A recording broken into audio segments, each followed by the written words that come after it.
Hi guys, Kirsty, very grateful, recovered alcoholic. Thank you so much for inviting me, Alika.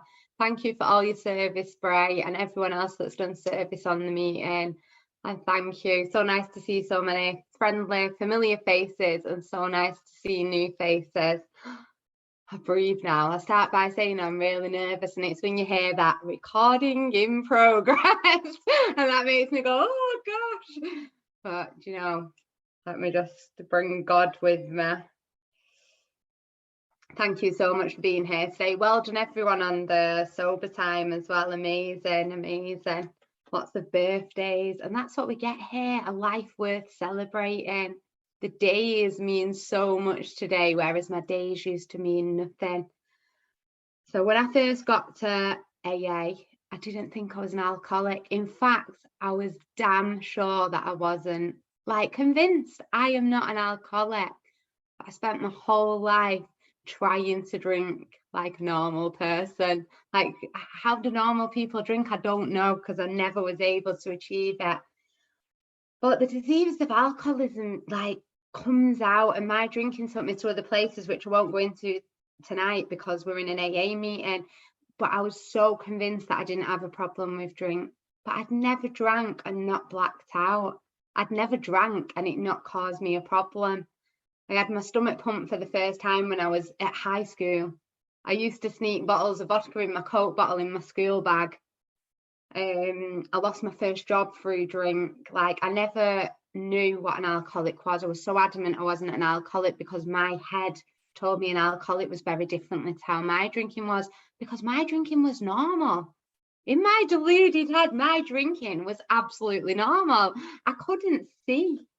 Like, I knew I had a problem with other things in my life, and I knew I was killing myself, but I thought I was okay with drink, because they sell it in the shops and it's legal, and I can drink like this normal idea of drinking. And I got taken to this page in the big book, 44. If when you honestly want to, you cannot quit entirely. And I'd got to the point where I honestly wanted to. And it might not have been for the same reasons that other alcoholics, we're all different. We all have different stories. I so wanted to, because it kept taking me back to another thing that I thought was killing me when I was in this delusion that the drink wasn't a problem. But I really honestly wanted to stop drinking now because I was done with everything, but I couldn't. I'd always go back to the drink. The thing that I didn't have a problem with, the thing, if I didn't have a problem with drink, quitting would have been really easy, wouldn't it? But I was convinced that I didn't. I truly believed that. But when I honestly wanted to stop drinking, I could not. I could not. My sober head would always tell me, you can just have one glass of wine with your tea. You've not got a problem with drink. But it never, ever ended like that. 3-4 bottles later, passed out, sick, on to the next thing. I could never just have one glass of wine like I so desperately wanted to. Or if when drinking you have little control over the amount you take, you are probably alcoholic. So I actually qualified for both of them, because once I started, I could not stop. It's like a new woman came out, like possessed. I'd always just be having one or two, or just a civilized drink, just a Bailey's on Christmas Eve. But once that one drink passed my lips, it's like something in my body took over, and I just wanted more and more and more. And I just thought I chose to drink more and more, and then thought, next time I won't, next time I'll just have one. But today, thank you to this lovely book and such amazing sponsorship and guidance and the rooms of AA. I know that I had a craving beyond my mental control. I know now that I suffer from an allergy, that I can never drink safely. And I know that because of you lovely people in AA, and because of this book, and because of, all those alcoholics have this, this thing that nobody else has. So whenever I put one drink in, that's always going to happen. It always has. It's always been my experience. Even when I think back to when I started drinking at 13, that was always my experience. Because that was always my experience, that was normal. I'd always drink to blackout. I'd always drink too much. There was never, I couldn't stop. And I introduced myself at the beginning, recovered alcoholic. So that I'll never recover from. If I ever have one drink. If my mind ever tricks me like that again, if I ever get a mental blank spot again and have that one, then I can never safely drink again. I'm always going to set that back off. But what I've recovered from today is that hopeless state of mind that convinces me that next time is going to be different, that tells me in my own voice that I can drink like a civilized person, like a norm, like my mum, who has a glass of wine and puts like it on the side and watches it, and I'm like, oh, that just pains me watching her. But I can never do that. But I've recovered from that today. Today I have a defense. In my step 1, I learned I am gonna drink again, because I have a disease where I cannot bring back with my sufficient force the memory of the humiliation, the pain, the not taking my kids to school, the missing Christmas. I can't remember that when I have this mental black spot, and that can be on a good day, a bad day, whatever. That I have no control over when that mental blank spot is, when that thought's going to come, just as much as I have no control over picking that drink up without spiritual help.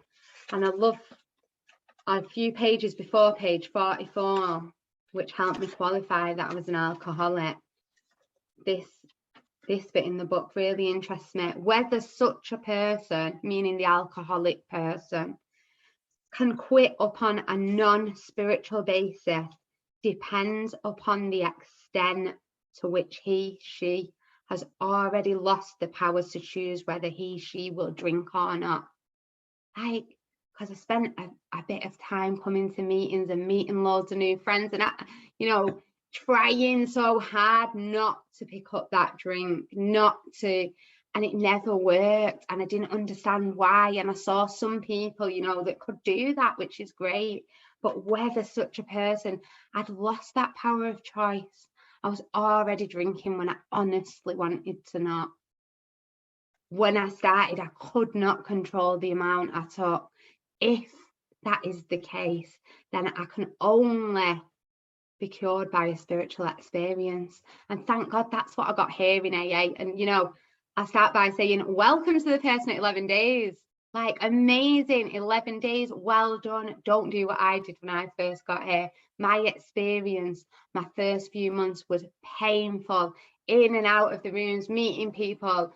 I don't even call it relapse now, because I never had recovery. I thought AA was coming to meetings, but AA is so much more. We have a book. I don't know whether you've got the book yet. But, if you've not get the book, if you've got it, open it, read it. Like, my book is like falling apart. I was 18 months last week. My book looks like it's about 18 years old. Like, it's literally so dirty. It's actually got sellotape on it and everything. But this book is like my book of magic. But just reading the book's not going to get me well. Learning about alcoholism, I learned that I've got a mind that lies to me, that I've got a body when I put it in, I cannot stop. And I learned that I've got this horrible hole in the soul, which I learned from bitter experience, that painful, irritable, restless discontent, never being happy with whatever you got, whatever you thought you wanted, like a total disconnect from the world, which today I understand I was just so disconnected from this power, from awareness, from consciousness, from being awake, from God, spirit of the universe, whatever anyone's name wants to be for it. That place where when I didn't drink, I wanted to die. When I did drink, I wanted to die. That spiritual malady part got like progressively worse for me. Like, the times in between not drinking weren't that bad, when I was 13, 14, when I was even in my 20s, when I was in my 30s, that time in between not drinking, like that spiritual malady got so progressive, just like the drinking did. And I could not. I think in the doctor's opinion, it was it. Men and women drink essentially because they like the effect produced by alcohol. Like, that effect's being that it just made me okay, that it just made me be able to breathe, that it just made me feel like I could be a part of life, like without that. And I believe that was my spiritual malady, which I knew nothing about. Thank God for AA telling me this. Like, I was like the least spiritual person. I didn't even know what spiritual meant. But none of that matters. I can learn all that in this book. And this book's going to enable me. So I've lost track of what I'm saying. So this book's going to enable me to build a relationship with God, which terrified me. I was like, whoa, that's what we're doing here. Like, I've not come here to find God. I've come here to stop drinking.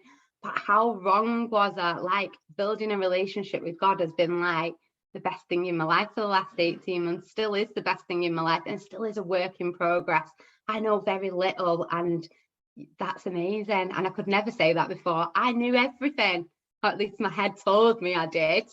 But it turns out I knew nothing. But it's so good to know nothing here. We've got to be learning, got to be growing. And I got a sponsor, and I had the willingness, like that gift of desperation, that place of wanting to die with or without a drink. In my experiences, that gives me enough willingness. That gives me enough willingness to open my mind up and to be honest. And that's all I need. I think the book tells us on page, I'm not so good with my page numbers, I think it's 567, 568. Willingness, open-minded, and honesty are the only three things I need. And they're indispensable. It means I absolutely have to have them. Like, no one can give me them. My sponsor can't give them me. You know, people in the meetings can't give them me. I have to have them. I believe my drinking gives me that. My desperation gives me them three things. And that's literally all I had to start. And today I have a beautiful relationship with a power that I choose to call God, that I don't know what is and don't know how it works. All I know is I live my life by spiritual principles, and my life has been amazing since. And that don't mean my life's amazing and like everything goes hunky-dory. Like, far from that. The way I react to life is so different. Like, the steps is so much more like giving up drinking. Yeah, like I'm sorry, I don't know why I've got these in my hand. I give up drinking. Like, I don't, thank God, I don't have thoughts to drink today. Like, thank God. I don't have an obsession to drink today, thank God. But I still have hard days, still have life show up. And what this program gives me, like, I kind of sometimes forget about the drinking, because like that got removed and then life has just got great, you know. But I couldn't live life without this program. So when other life things come at me, thank God I have this program to live by. And my honesty, willingness, and open-mindedness was the tiny little seed that I had to start the best relationship in my life. And that's all that was needed. And a sponsor to guide me through that was like key. I still have a sponsor today, and a sponsor. And if you're new and you're thinking, gosh, this sounds like a lot, 11 days is amazing. The sooner we launch ourselves into this spiritual program of action, the sooner I get that defense, the sooner God relieves me of the obsession to drink, the sooner we have no time to waste at the beginning. Like, I spent so much time in that painful place of trying to stop drinking. And as I just said, the great news today, like, I don't have to try not to drink. It's given me I can't think how to word it. It's give me the power of choice in a way today. Like, I had no choice whether to pick up a drink or not when I got here. I have a choice when I wake my eyes each morning now. I choose whether to connect to this power that I know how to connect to or not. Like, and I have to, like, my life depends on it. So alcoholism is going to kill me. I know I'm going to die. The doctors have told me I'm going to die. I've been to rehab, treatment, detox. Like, so it's like God or die. This was the question that I was at, God or die. And I see that today the same as I did the day I crawled up the steps on my detox. Like, God or die. I still need that same willingness, open-minded and honesty today as I did when I was in that desperate place of fearing death. And obviously I'm still going to die. We're all going to die, but I don't fear that today, because I know today all I have to do is stay on my path, help others, clean house, and it's not my choice what happens in my life, and I just go with it. And my step 3 every morning, God relieve me of the bondage of self, because without drinking and with being sober, I can still be really sick. I can still wake up with that alcoholism all over me and start thinking, I know what I need in my life, or I know what I want to make me feel okay. You know, if everyone just does as I say, or just as how I expect life to be. So I have to ask God each day, relieve me of that bondage of self, because what I know, what I've always thought I've known, is very rarely right. I don't know what the right things are. I have to connect to this power to not feel that uncomfortableness of that discontent and restlessness. And today I have to live by that steps 10, 11 and 12. Like, I'm trying to think where I'm going with this. I don't know where I'm going. I'm trying to think how's been most helpful in what I'm saying. And right now in my journey, it's like steps 10, 11 and 12 are just my life, because they absolutely have to be. Like, if I was dying of cancer and someone said to me, you've got to take 3 pills each day to stay alive and not die. And if you miss one, then you could die. Like, I'm never ever going to miss that pill. I'm going to take it like my life depends on it. And that's my steps 10, 11 and 12. They're going to stop me dying. And in step 10, I watch all day, which I find so amazing now. When I watch it, like anyone that's new, or, you know, anyone, wherever you are on your journey, if you know, when you really sit and watch your thoughts, and it's like, wow, that's what my mind wants to tell me. That's my ego. That's my person that I don't listen to anymore. Separating my awareness from them crazy thoughts was like, I sit and watch for selfishness, for dishonesty, for resentment, for fear, for anger. And what do I do when it comes? Because it's gonna come. Like, I'm human still.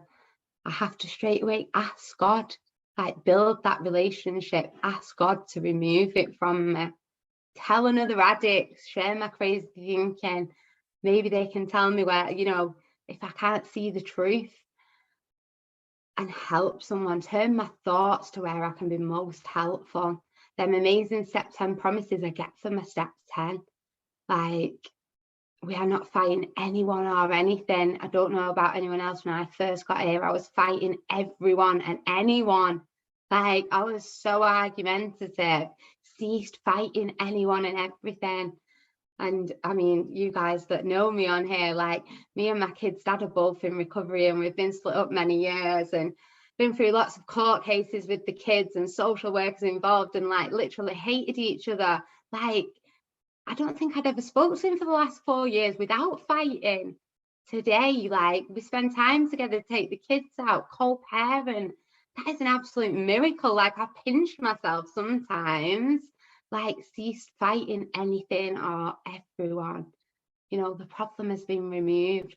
Alone at perfect ease and peace. All these, there's so many promises in the book. I think I mixed the step 5 but with step 10 then, but I just love the promises. Happy, joyous and free.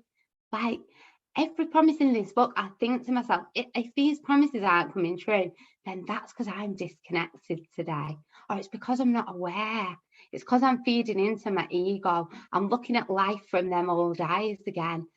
You know, if this book, I truly believe every single line that's written it. And I think, if these aren't true in my life, what am I doing wrong? You know, because it's me, it's myself taking back over. And step 11 says to me, like, improve my conscious contact.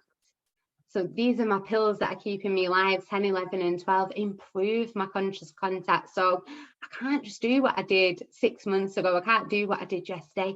I need to be improving that conscious contact, waking up more and more, becoming more and more aware. For me, I've done that in so many different ways. Like, I've tried so many different kinds of meditation, different prayer, talking to God on my hands and knees, like meditating in the sea, in nature, helping others. Like, you know, there's so many different ways I can improve that prayer and meditation. And what I've learned in my very short experience of my 18 months, the more I give to God, I need to turn all things in. The more I turn to God, the more I speak to God, the more I let go of what I want or think it should be, and the more I let God in, like, the freer I am, the more simple life is, the more relaxed and we don't struggle I can take it. You know, when I'm struggling, then I know it's me, it's myself. I want something to turn out like this at work, or I want my kid to do this. Like, it always starts with I. If I've got a struggle in my life, as soon as I just go like, God, and I don't know the right thing. And this was something I don't know how to word this without sounding. So I used to get told a lot when I first come about, do the next right thing, which is, you know, really good advice. Like, let's be good people. But this was my problem with it. I didn't know what the next right thing was. Like, my life was a car crash. I couldn't look after my kids. I was dying. Like, I didn't know what the next right thing was. And what I learned from beautiful people in AA was, do the next right thing if it aligns with God. How do I know what aligns with God when I'm so new and I've got this bit of contact that I don't know if it's real, and I don't know whether it's me, and I'm in all this place of fear still, and I'm not knowing because it's the unknown to me. But I just have to check it myself. This is what I did and still do. I still don't know the right thing. I say it like it's a past thing. Like, am I being absolutely honest? Am I being absolutely pure? Is this what I'm going to do? Absolutely unselfish, absolutely loving. Like, them 4 absolutes. I think they was like from the Oxford group and not in part of our literature today, but them 4 things, like, I know it's God's will if it's all 4 of them things. If it's like, you know, 3 of them, but it's a bit selfish, or it's 2 of them, but it's a bit of dishonesty, like, that's me, that's myself coming back in. And then I'll make them decisions based on self, based on what I want and what I think will make me feel a certain way. And all of a sudden I'm struggling again. Like, as soon as I let go and make decisions with God, talking to God, and don't just run off in my little Kirsty world, like, life is amazing. And then step 12, my 3rd pill, helping others. I've got a couple of sponsees on here tonight, and I love you guys with all my heart. Like, amazing. Sponsees. Like, that's the magic of this stuff. Like, we pass it on, and then they pass it on, and then they pass it on. And like, none of us tonight would be sat here on this screen if we didn't pass this stuff on. Like, how amazing is it that we've got from when's the book wrote, 1939 till today, like, by one person going through the steps with the other, and then another, and then, like, and there's so many of us today, all these lives saved. Like, step 12 has been, like, and still is, an amazing part of my journey. And I nearly said best part then, but literally, someone asked me the other day, which in your journey, like, which of the steps did you find like the most difficult? And I had to stop, and I really had to think, and then I was like, none, because my life was hell. Like, the steps have been like, oh, thank you, God. You know, like, it's been amazing. And that doesn't mean there's not been hard bits. That doesn't mean there's not been things that I've done that have made me feel uncomfortable, amends that I've made that made me cringe at the thought. But everything is possible with God. Like, if I work the steps properly and get guided through them properly and connect with God each step of the way, like, none of them, like, how could they be hard that way? Like, it's just been an amazing experience. I can't even tell you how amazing life is today. Like, my life was a car crash today. It's amazing. But back to step 12 and not about me. And back to step 12, amazing part of my journey, which I was so scared of doing. Like, I couldn't get myself sober. How can I get someone else sober? That's what my head told me thinking I was going to get someone sober. But that's not the case at all here. Thank God, because I couldn't get myself sober. all I do is pass on exactly what was passed on to me, guide someone else, be there to listen in confidence. You know, we've got a book of instructions like listed out. And what an amazing experience. What great friends I've made. I think in the book, does it say this is an experience we must not miss?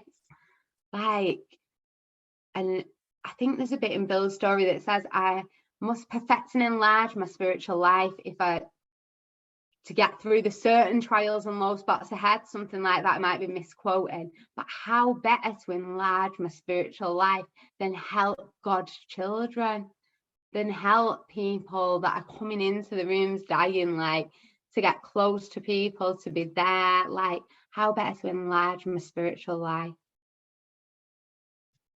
And in that, I keep myself sober. In that experience, I experienced my own step one again. I see the pain in their eyes, just like me, like that irritable, restless and discontent, that crawling out of their own skin, and, you know, fear and not knowing what's going on, like that horrible drowning person that we all come in like. I get to experience that again with someone. And then, you know, going through doing someone's step 3 to 9 is just like, and then I go, oh, I need to do this. I need to, like, I can always improve my program when I take someone through, always. Like, that's one of the things I've learned here. Like, here, it's okay to make mistakes. It's okay. Like, it's so good to mess up. We get like spiritual tools to put things back right. We're on a path of improving, not to get things perfect, to continuously improve. And what better way to do that than working with others and seeing my own life again, seeing my own journey again. And one experience that's coming to me to share with you is this. It is easy. This is just after them amazing step 10 promises. Sorry, just have a little bit of water, guys. It is easy to let up on the spiritual program of action and rest on our laurels. We are headed for trouble if we do, for alcohol is a subtle foe. We are not cured of alcoholism. What we have is a daily reprieve contingent on the maintenance of our spiritual condition. Every day is a day when we must carry the vision of God's will into all of our activities. How can I best serve thee? Thy will, not mine, be done. These are thoughts which must go with us constantly. We can exercise our willpower along this line all we wish. It is the proper use of the will. And that is the only place in the book that tells me it's easy. It's easy to let up on this spiritual program of action. This spiritual program of action being my steps 10, 11 and 12, being my medicine that's going to stop me dying, like my 3 pills if I had cancer. It's easy to let up on it. I believe that's because I feel so great and life's great and I get things back. I get my kids back and my job back. And, you know, I've never, honestly, in my life felt better. So it would be easy, wouldn't it, for that ego to come back, my mind to come back and everything take over, and easy to not have time. But God's given me this life. AA has given me this life. I think there's a good speaker that says it. What does he say? I can't let my life get in way of the life AA has given me or something. I'm not wording it like they do, but you know, it's easy for me to let up. It's easy for me to forget how bad it was. But I'm never cured of alcoholism. I've got a daily reprieve. So I've got today. Like I've got today, just like that person, like, you know, that come in day 1, day 2, like I've only still got today. Contingent. So, you know, depending on what I do, depending on my spiritual condition, how do I keep in that fit spiritual condition? By working my steps 10, 11 and 12. Like, that's the only way I get today. And I love the wording. I think is so strong in that paragraph. Like, every day is a day we must carry God's vision, like not just on the days I feel bad, or a day when I might feel like I need to, every day this has to be my life. I have to abandon myself utterly to this power. There's such strong words in this book. I actually love reading the book. And at one point when I first come in, I'd be like, oh, I want to read that book again.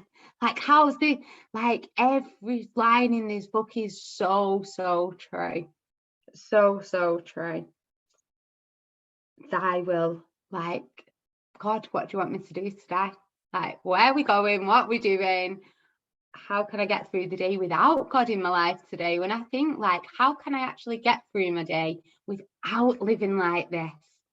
Like, getting wrapped up in all them things, like on the outside, material things and work. And how could I actually live without doing this? I don't think I could. The power of pause saves my life daily.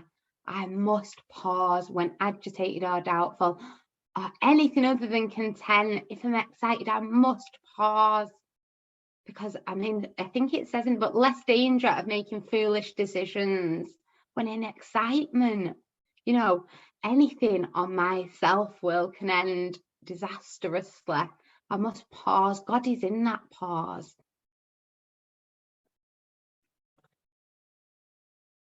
And I'm just looking at my time and thinking, I don't know what else to share with you guys. How much time have I got left? Does anyone?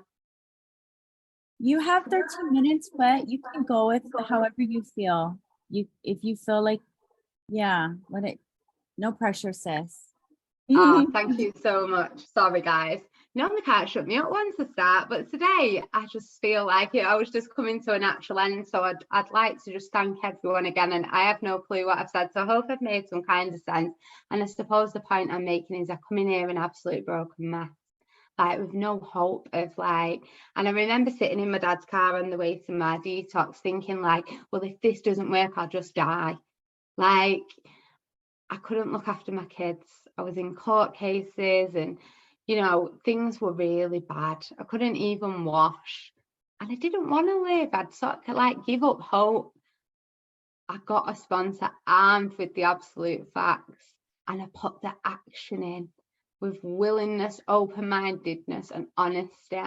That very same willingness, open-mindedness and honesty that I do today.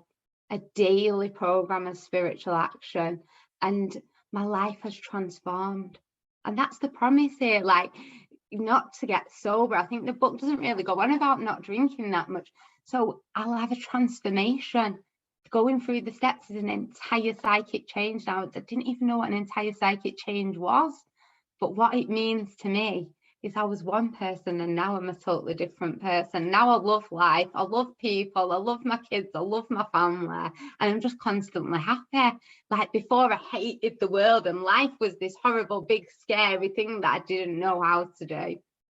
And also I don't have to drink anymore, which is just like the bonus, I suppose. God's like the gold and not drinking's the bonus. But thank you. Welcome to the new people. 11 days, amazing. Get a sponsor, get a big book, get all the way in. Service, steps, unity, friends, you know, everything, all parts. The more I put into my program, the more I put into my recovery, the more amazing I feel. And I'm going to stop there if that's okay. Thank you all for listening to me.